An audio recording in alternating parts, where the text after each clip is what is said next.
tips and tricks, like I have to go back in my mind now where what would have served me. And I feel like understanding, first of all, that anything that you may receive will be different to somebody else. There's always an expectation that you'll get an image or you'll hear straight up some sort of message. And half the time it's a lot more subtle than that. And I think what goes in tandem with learning to divine using tarot or anything is trusting your intuition.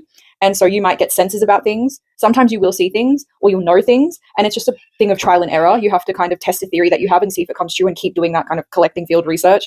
And that will help you trust yourself and trust your intuition, and you'll carry that into tarot reading. And just get rid of the expectation that you're going to receive messages the way someone else does, because you're not. It will come in a weird way, or it might sometimes come up in an obvious way. Absolutely. I think between the two of us, I feel like when you started reading tarot, you were already coming at it from like a very like esoteric lens. Like I feel like you already were very intuitive, and whether or not you listen to your intuition in every aspect, I think it was much easier for you to read and understand your intuition, because I think you're a highly sensitive person who, even if you have somewhat suppressed your intuition for intellectualism, you didn't do it as bad as me. So I can even remember when you were an early tarot reader, you were already like, it was easier for you to be intuitive. And so that's like an example of how things can present themselves in different ways. Whereas for me, I just knew that I had an interest. All I knew is that I really, really liked it and I wanted to understand it. And because I was so cerebral, I just wanted to understand the meanings of everything. So I got so impatient because I was frustrated that I didn't understand what everything meant immediately. And that was also just like not the right way to approach it. It was just supposed to be fun and letting it come to me and letting it stick when it sticks.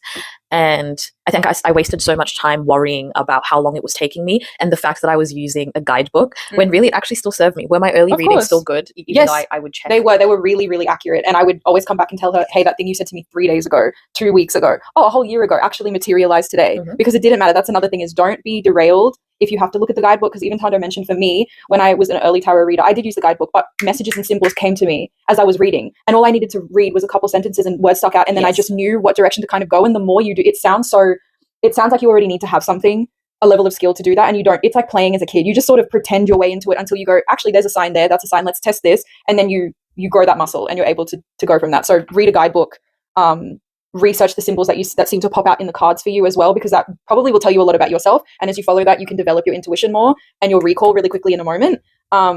I mean, what else would really serve someone? What helped my earlier journey and still helps me now, even though I'm an experienced tarot reader, is watching other readers talk. Just watching them interpret cards, I gain so much from it, because I realize sometimes where I'm being hard on myself.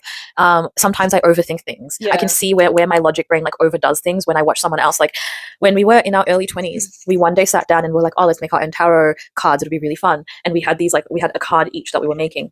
I remember like yours was like a little bit more artistic, you were drawing and stuff. And I was a bit confused because I'm not really a great drawer. So I don't really know how I can make anything that's useful. And yet now, years later, I made a tarot deck where I just wrote words and it's serving me so well, just like that. So I'm realizing a lot of my earlier years, I was overthinking very simple